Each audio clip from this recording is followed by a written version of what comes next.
Hello, welcome to the Client Evaluation and Teaching video on pediatric asthma.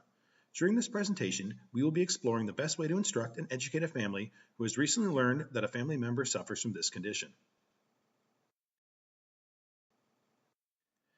Adam is an 8-year-old boy who's been diagnosed with asthma. He has been prescribed a scheduled Flovent inhaler and a Speedamol rescue inhaler. He will need to use the aero chamber to deliver the medication. Since Adam is only 8 years old, his parents will be central figures in helping him manage his condition, and it is crucial that all members of the family are included in the care assessment. Assessing patients' educational needs involves collecting and identifying specific health problems that impact Adam and his family. The nurse would work to collect information from different sources, then validate, sort, categorize, and interpret the information. The product of this process is our nursing diagnosis. Our formal nursing diagnosis for this case study was a deficient knowledge about asthma and asthma management. This diagnosis was assumed based on the premise for the assignment.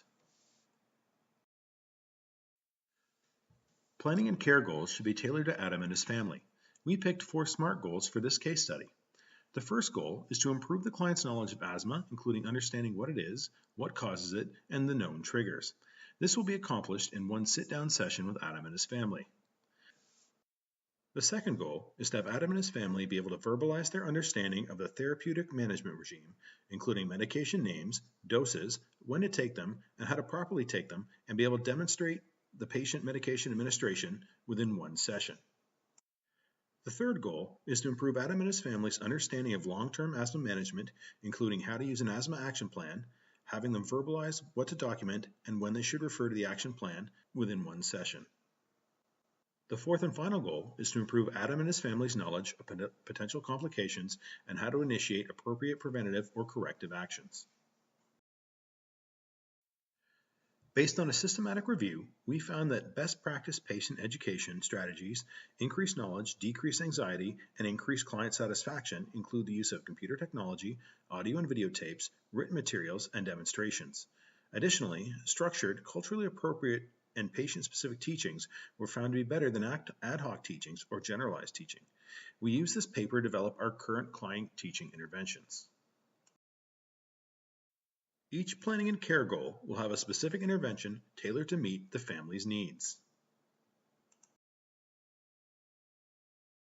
When it comes to client education, it's equally as important for us to educate our pediatric clients along with their parents.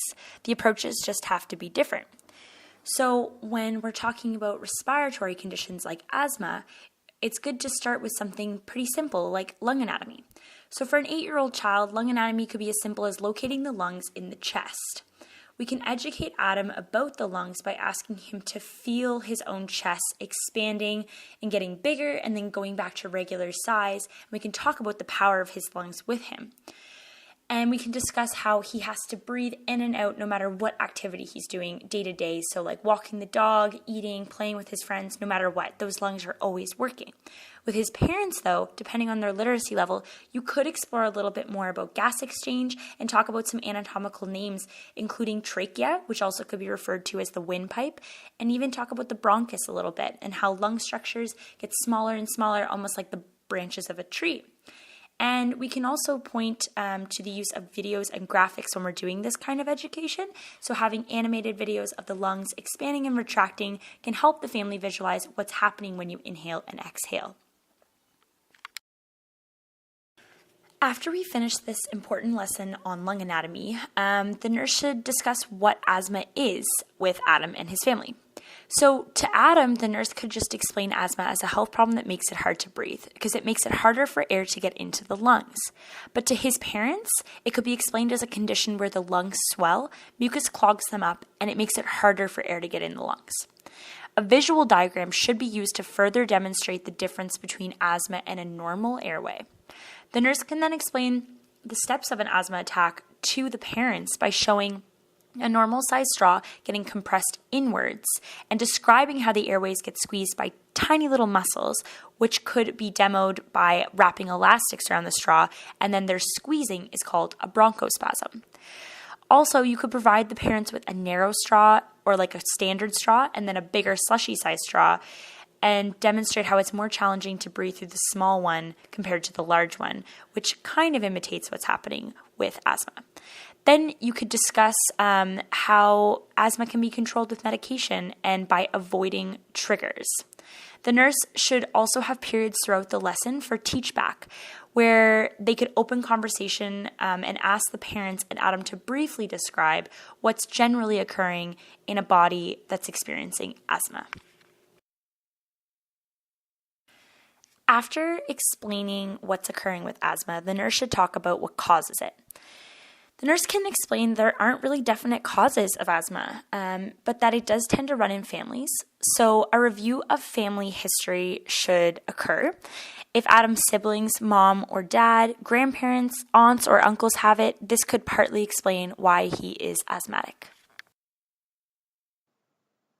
Although there are no definite causes of asthma, the nurse can explain to Adam and his family that each kid with asthma may have triggers that cause flare-ups in which the asthma symptoms become worse. So notable triggers include allergens, and these include things like dust, pollen, dander from animals, mold, or breathing in irritants like cigarette smoke, perfume, or chalk dust, which can create some of those symptoms that Adam may be having.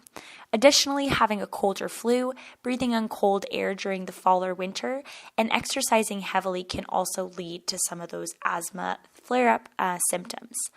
The nurse should also include teach back in this part of the lesson regarding asthma triggers, so the family can identify these triggers that could be potentially affecting Adam.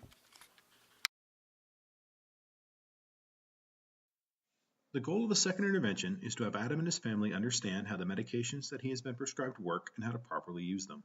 The terms and concepts used will be simple, and detailed mechanisms of action do not need to be taught. Flovent is a glucocorticoid receptor antagonist that reduces inflammation and inhibits components of the immune system.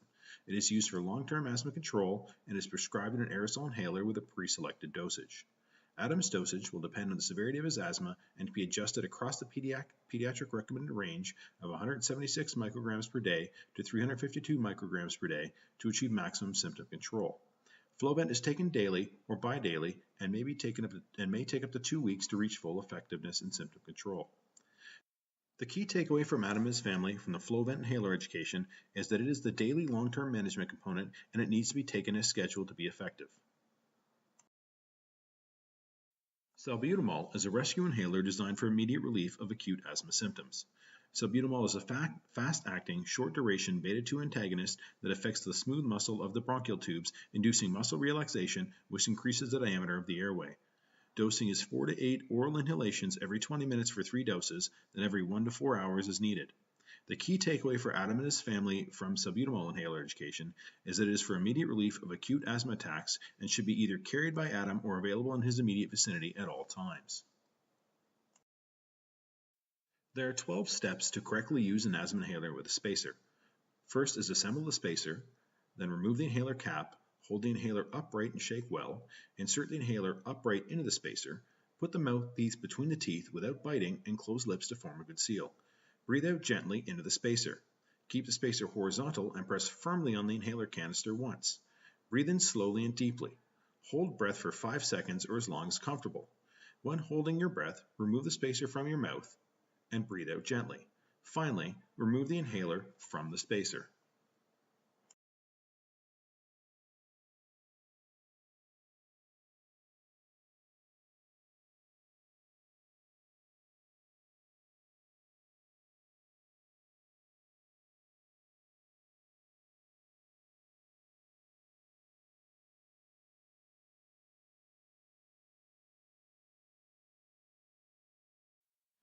The goal for Adam's asthma pharmacological treatment is to have his asthma well controlled, which means symptoms will appear 2 times a week or less, but not twice in one day. Symptoms will not interfere with normal daily activity, and the rescue inhaler is needed less than 2 days per week. The third intervention is increasing knowledge of long-term asthma management. The goal of this intervention is to improve Adam's family's understanding of long-term management, including how to use an asthma action plan. An asthma action plan is a tool so the patient knows which symptoms are a cause for concern and how to effectively manage them. With the plan in hand, it is important for both Adam and parents to understand the symptoms that he will experience in each zone and how to manage them. In our teaching, we wish to refer to previous experiences that Adam can refer to and the associated peak flow thresholds for each zone. In addition, for Adam's parents, we would explain visual signs that they can look out for. For teaching the appropriate response to each zone, we'd use Adam's 2 inhalers for visual purposes, in addition to explaining the reason for each response. After teaching, we would quiz the family on the symptoms Adam would be experiencing and the appropriate response to them. Symptoms that indicate his asthma is getting worse or in the yellow zone include shortness of breath, cough, wheezing, or chest tightness that may restrict his ability to perform some of his daily activities. Following his action plan, his symptoms should be relieved in an hour. If these symptoms persist for 24 hours or more, or his symptoms restrict most of his daily activities, or he is very short of breath, this is a cause for concern and means he is in the red zone. He should take his medication as prescribed and call his doctor. If the doctor is unable and he is still in the red zone after 15 minutes, he should make an emergency room visit. Some visual signs for his parents to look out for include blue lips and fingers, and difficulty walking and talking due to his shortness of breath. Common asthma complications patients experience result from inadequate oxygen supply to the body, such as fatigue, difficulty sleeping, and difficulty participating in everyday activities. Other complications to be aware of are ones that are not directly caused by the asthma itself, but rather the complications asthma causes. Lack of physical activity can lead to weight gain, diabetes, and high blood pressure, all of which can be especially harmful to growing children. To prevent these complications, promote daily activity and ensure the therapeutic regimen controls the symptoms during physical exertion. A commonly overlooked complication of asthma is the psychological problems that it causes. A child's inability to go out and play or keep up with other children can cause them to become stressed, anxious, or depressed. If these complications start to impact a patient's quality of life, the patient and family should contact their doctor to update the personal care plan to better treat the asthma. In more severe situations, serious respiratory complications can occur. These include pneumonia, a collapsed lung, respiratory failure, and status asthmaticus. All of these complications require immediate medical attention. Should one occur, call 911 immediately. Make sure, though, to inform the family and patient that these serious complications are extremely rare and occur when the asthma is not properly being treated. Prevention can be achieved by having regular checkups with your doctor and carrying your asthma medication with you wherever you go. For the evaluation of the effectiveness of our interventions, we have decided to use the teach-back technique. Research has shown that teach-back improves outcomes with regards to disease-specific knowledge, adherence, self-efficacy, and self-care skills. However, there are few studies on the effectiveness in pediatric cases. We will know that our teaching and education has been effective if Adam and his parents are able to teach us what we have just shown them in an effective and cohesive manner. By being able to explain to us the things we have taught them, they will show an understanding of the material, and hopefully they will retain it for future use. When things deviate from the expected teaching session results, the nurse needs to reflect back on the nursing process and return to ADPI. Maybe conducting a more thorough and specific family-centered assessment of Adam and his family's needs when it comes to managing his asthma could have helped the nurse develop nursing interventions that are uniquely tailored to their situation. So this could help the nurse to achieve a more client and family-centered process and then yield better client health outcomes for Adam. Additionally, we weren't able to really go through a full assessment process for this case study since we weren't giving background information. So should we have found out that there were more specific needs, then we could have tailored our interventions to those. Additionally, preparing for teaching can be challenging before you understand the learning style of the client and family. So perhaps more visuals or videos would have been more beneficial over the discussions that we had.